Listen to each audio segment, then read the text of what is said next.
बेखौ बुजिनानै आङो UPPL आव फैदों। BPF नि बारग' डिपुटि चिफ खाम्फा बरगयारि बिथाङा माखौ बुजिनानै UPPL हान्जायाव जबदान जायखो बिनि फारसे बिथाङा रोखा रोखा फोरमायदों आरो माब्रैहाय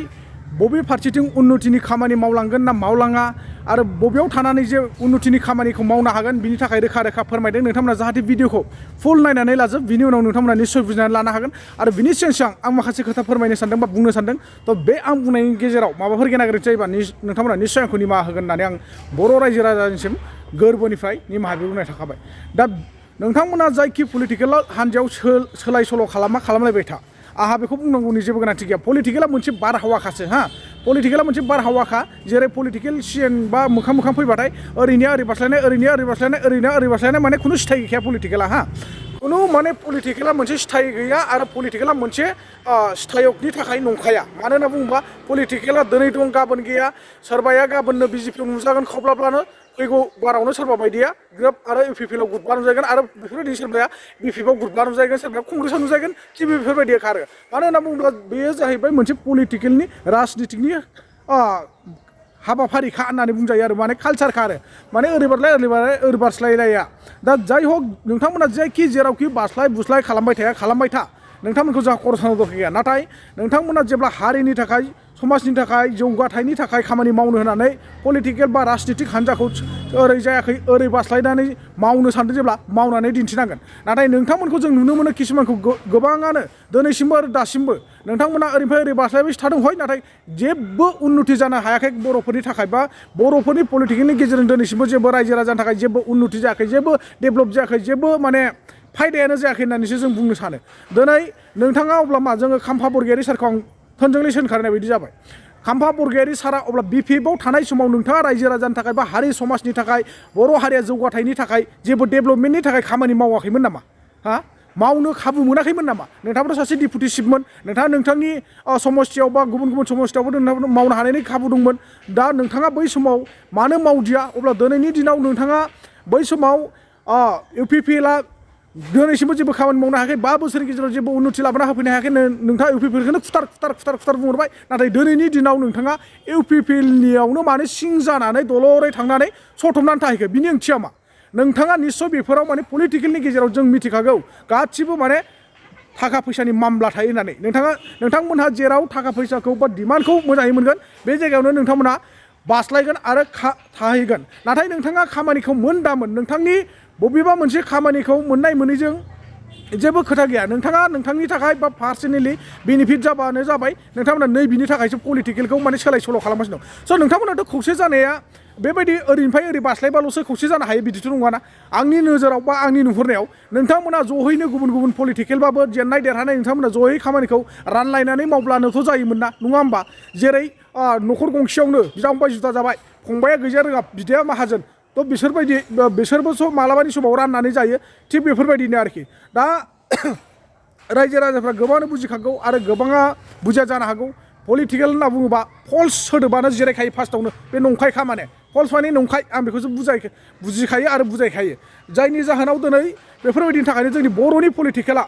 माने सानफा एफा ओरैनिफ्राय ओरै गोदाव सोराव जालागासिनो दं। दा नोंथांमोना गोबां साननो हानाय गोहो मेलेम दं नोंथांमोनाबो बुजिनानै नाय दिनैनि दिनाव जोंनि बर'नि लिडारफ्रा जेराव थाखा फैसा दं बेयावनो दं जेराव फैलासे ताते मेन्देला आसे होननायसो जादों मिथिबाय ना जत टका फैसासे ताते मयासे बेबायदि होननाय बायदि जागासिनो दङ जोंनि बर'नि पलिटिकेला। जायनि जाहोनाव दिनै BJP सरकारजों अर्थात सेन्ट्रेल गभर्नमेन्टनि आन्डाराव सैमा बायदि सोलिनांगासिनो दङ आसाम सरकार हेमन्त डक्टर बिश्व शर्मानि आन्डाराव माने जा बिथोन होदों बिथाङा खामानि मावनो मोजाङानो जा गाज्रियानो जा बेखौनो मावगासिनो दङ नाथाय सायख'नानै लानो थाखाय। मानो होनना बुङोब्ला जों दिनैनि दिनाव बिटिआर एकर्डआनो बिथांमोननि आन्डारावसो जानानै दंखायोबा बिथांमोनासो सालायहरगासिनो दंखायोबा बिटिआरखौ नङा होमबा? पावार एन्ड फांसन मोनखानाय पावार एन्ड फांसनफोरखौनो हरफिनजोबखानाय आधा आधि डिसिनि पारमिसन हगारा दोनबाय सोरबा पारमिसनखौ हगारा दोनबाय OCDCफोरनो हगारा दोनबाय बेलाय मा जाखो? जोङो दिनै मोनखानाय पावारखौ बा हरफिननांगौनि मा गोनांथि दंमोन? जों बारायनांगौमोन ना बले खमायनांगौ? आरो मोनखानाय माखासे डिपार्टमेन्टफोरखौ हरफिननांगौमोन ना बले बारायहोनांगौमोन? खमायनानै लानाया मोजां ना बारायहोनाया मोजां? माने सालायनो हाया नङा होमबा? बेनो आरोखि जोंहा सालायनो हानाय अबिगथा गैया जेबो माने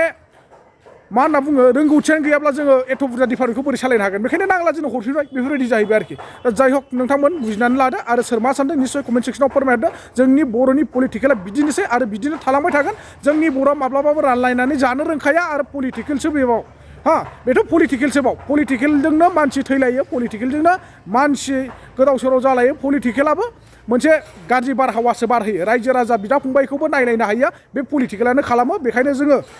सांग्रां जादो रायजो राजाफ्रा सांग्रां जा बिथांमोनहा माने ओरैबा ओरै गोबांथार पलिटिकेलाव सिंजों सिं बाथ्रा थालायो दिनै हाग्रामा महिलारिया बुंदों प्रमदजों आंजों रायलायखानानैसो चन्दन ब्रह्मखौ हरदों आङो खाम्फा बिथांखौ हरदों आङो होननानै गोबांथार खोथा बुंदों अब्ला साननानै नायदो बेसेबांसिम सैथो बेफोर रावा आरो दिनैनि दिनाव प्रमद बर'मोना बुंबाय गासिबो लिडारफ्रानो ज' जाजोब्बाय केम्पिं खालामनांगौनि गोनांथि गैलानो अब्लालाय साननानै नायदो बेफोरावबो बुजिनानै लादो बा नोंथांमोननि सायावसो गोजासै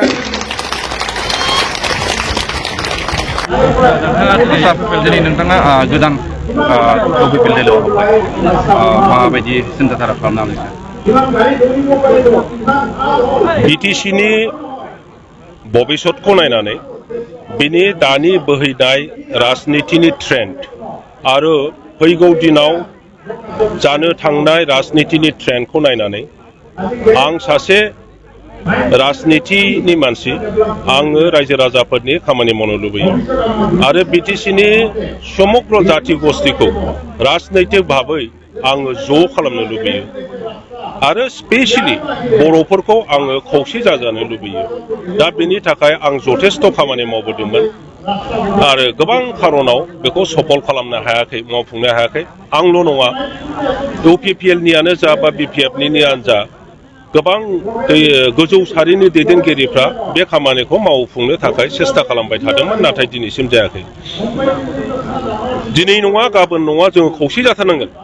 आरो खौसे नङाब्ला जोंनि हारिया थावरिनानै थानाय नङा आरो बिटिसिनि समग्र जाति गस्थिफोरनि जि लुबैनाय बिसोरनि गांनाय उखैनायखौ जों सुफुंनो हाया खारन जोङो जेरैहाय जोंनि भाषाखौ मोजां मोनो जोंनि कला कृष्टिखौ फोथांनानै लाखिनो लुबैयो गुबुन हारिफोर जेरैहाय जोंनि खाथियाव थानाय मुस्लिम मानसिफोर जोङो आदिबासि मानसिफोर नेपालि मानसिफोर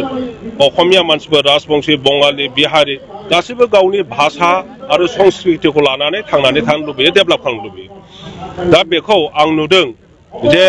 बेखौ मावफुंनोब्ला फैगौ समनि जि राजनितिक सोलिबाय थानाय जे UPPLनि दारैहाय बियो बांसिन स्कप दङ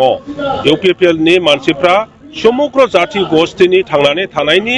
खोथा बाथ्राखौ सिन्था खालामदों बिथांमोना मोनफ्रोमबो जाति गस्थिनि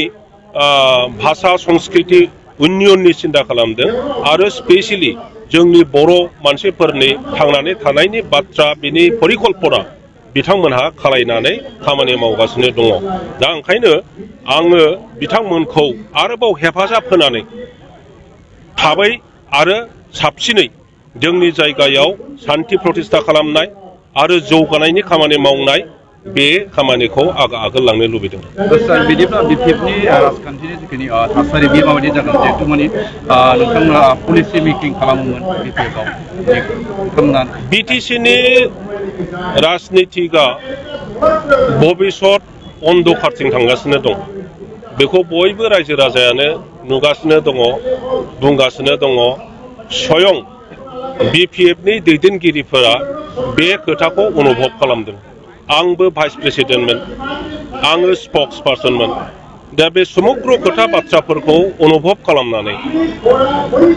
जोङो मोजां खामानि मावनो थाखाय गुबुन बेटार मोनसे अपरचुनिटि थानाय पार्टिनि प्रयोजन दं बाहाय थानानै बयखौबो ज' खालामनानै खामानि मावनायनि दिनैनि सम बेखौ बुजिनानै आङो UPPLआव फैदों थाबोनाय माखासे जोंनि दैदेनगिरिफोरखौ मा खावलायनो सानो जिहेतु खौसेथिनि बाथ्रा बुंदों नोंथाङा आंथ' खावलायबाय थादों जे बयबो जोङो जिहेतु खौसेनि खोथा बुङो खौसेया मोननैनि गेजेराव माबा मोनसे द्वन्द्वनि थाखाय जुदि ज' जानो हालाब्ला अब्ला जोङो मावथिफ्रा बबेबा मोनसेयाव ज' जायोब्लानो जोङो ज' खौसे थानो हायो ओंखायनो आंनि खावलायनाया जाहैबाय जिखुनु राजनिति दलाव थाया मानो BJPआवनो थाया मानो कंग्रेसआवनो थाया मानो BPFआवनो थाया मानो अबेबा दलावनो थाया मानो दैदेनगिरिफ्रा रायजो राजाफोरखौ लानानै ज' UPPL आव फैब्लानो जोङो मोनसे सक्तिशालि दल खालामनो हायो UPPL खौ आरो BTC नि समग्र समस्यानि सायाव जोङो मोजाङै सिन्था धारा लानानै खामानि मावलांफिननो हायो।